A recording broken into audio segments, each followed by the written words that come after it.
Okay, this is our 1755, the Exchange location. You can park in the parking lot, it's free. You can then come up to the front door. If it is after hours, you can use the code that was sent to you and input the code to unlock the door. During normal business hours, the door will be unlocked. You can then come right through the lobby. We're gonna be right through the lobby next to the mailboxes, just to the left. You'll see on the door, it says CPR Lifeline.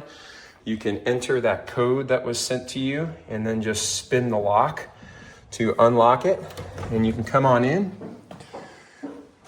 You then can enter your sign-on and password on the computer and start your skills check. After you've completed the skills check, if you can do me a favor, if you can wipe off the mannequins with the provided wipes, just so it's clean for the next student, and turn off the lights.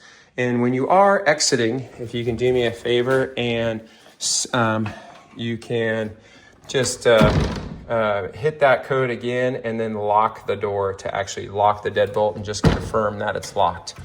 Thank you very much. Have a great day.